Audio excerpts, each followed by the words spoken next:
안녕하세요. 혹시 매일 아침 거울 앞에서 머리카락 이렇게 매만지시면서 이게 그냥 단순한 털 이상일 수도 있겠다. 뭐 이런 생각 혹시 해보신 적 있으신가요? 오늘은 바로 그 머리카락에 대한 좀 깊이 있는 이야기를 나눠보려고 합니다. 머리카락이 사실은 우리 몸 상태의 어떤 숨겨진 기록, 뭐랄까, 일종의 건강 일기장이라는 사실. 특히 나이가 들면서 그 의미가 더 깊어진다는 점에 주목해 볼 텐데요. 오늘 저희가 함께 분석해 볼 자료는 케어유 뉴스의 김영래 편집장님 칼럼입니다. 머리카락이 말해주는 당신의 몸 이야기. 김 편집장님은 매일 아침 독자들에게 건강에 대한 지혜를 꾸준히 전하는 분으로 잘 알려져 있으시죠. 이 칼럼은 특히 시니어분들의 모발 건강, 그리고 그게 보내는 우리 몸의 신호에 대한 과학적인 통찰을 담고 있습니다. 그래서 오늘 저희 목표는 이 칼럼을 바탕으로 머리카락 한 올 한 올이 어떻게 지난 몇 주 또는 몇 달간의 우리 몸의 영양 상태나 스트레스, 수면, 심지어는 복용한 약물 정보까지 담아내는지 한번 파헤쳐 보는 겁니다. 과학자들이 왜 머리카락을 작은 뇌 또는 생체 센서라고까지 부르기 시작했는지 그 이유를 같이 알아보시죠. 자, 우선 우리 두피에 약 10만 개나 되는 모낭이 있다는 사실부터 시작해 볼까요? 칼럼에 따르면 이 모낭들이 단순히 그냥 머리카락 만드는 공장이 아니라 그 자체로 하나의 복잡한 미세 생태계를 이루고 있다는데요. 이 개념, 좀 흥미롭게 들리네요. 네, 맞습니다. 그 미세 생태계라는 표현이 아주 적절한 것 같아요. 마이애미 대학교의 랄프 파우스박서 연구를 인용하면서 칼럼이 설명을 하는데요. 모낭 안팎계는 우리 눈에 보이지 않는 수많은 미생물, 바이러스, 진균 같은 것들이 서로 균형을 이루면서 살아가고 있다는 거죠. 근데 이 작은 공동체가 하는 일이 생각보다 놀라워요. 외부 병원균의 침입을 막는 일종의 방어선 역할을 하고요.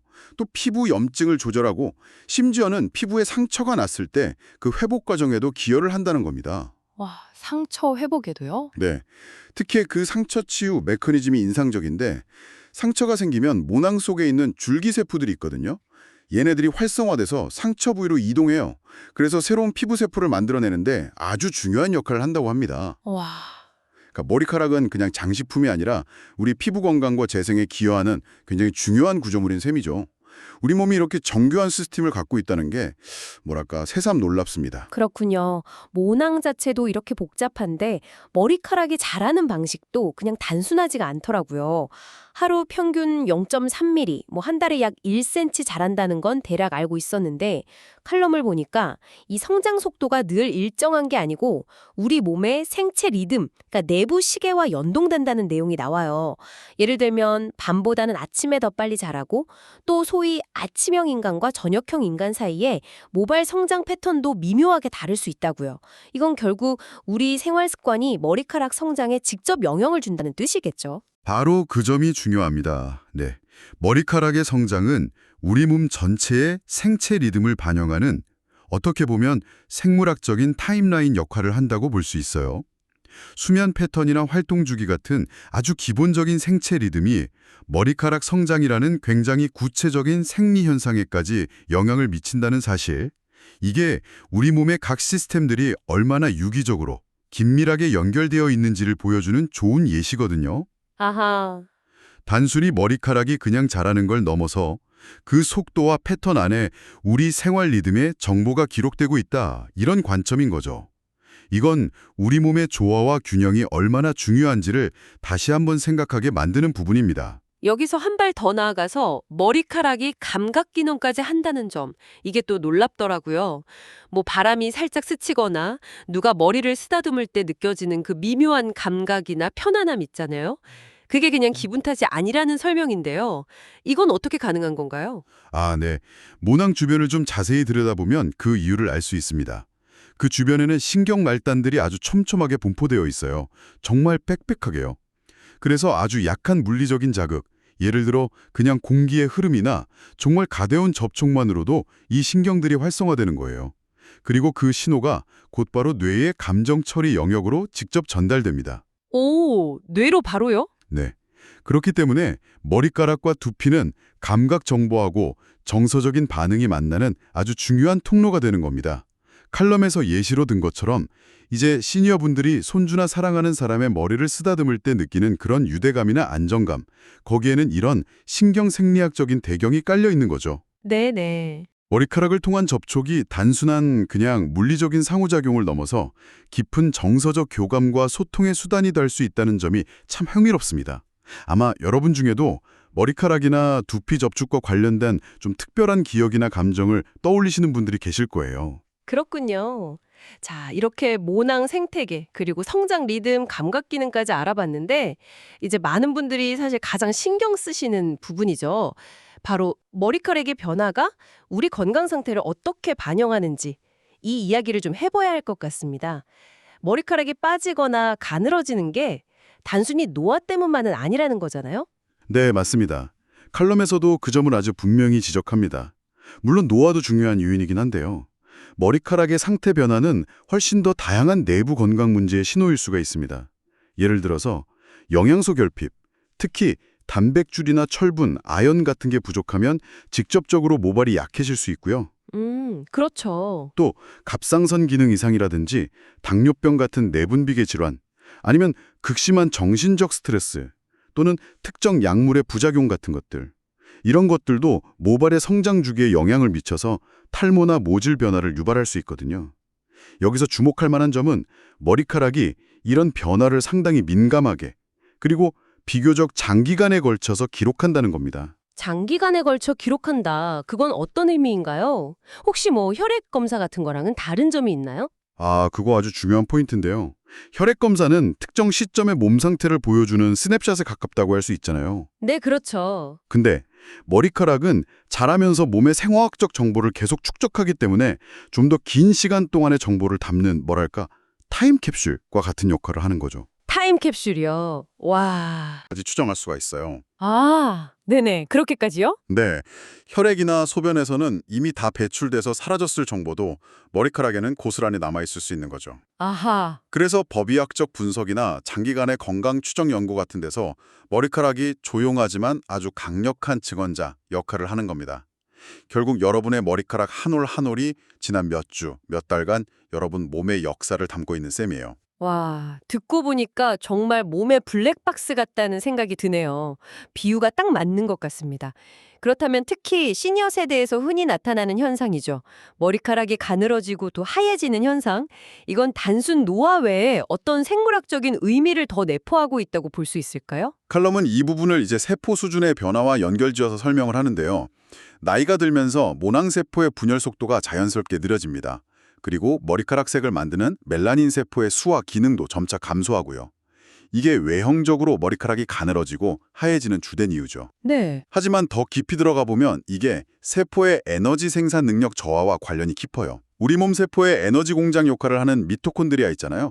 그 기능이 나이가 들면서 떨어지는데 이게 모낭세포의 활력에도 영향을 미치는 겁니다. 아, 그렇군요. 에너지 문제군요. 그렇죠. 또 모낭 주변의 미세혈관 순환이 약화되는 것도 영양 공급을 줄여서 모발 성장을 저해하는 요인이 될 수 있고요. 결국 머리카락의 노화 현상은 우리 몸 전체의 세포 노화 과정, 에너지 대사 능력의 변화, 또 순환계의 효율성 저하 같은 것들을 반영하는 거울과 같다고 할 수 있습니다.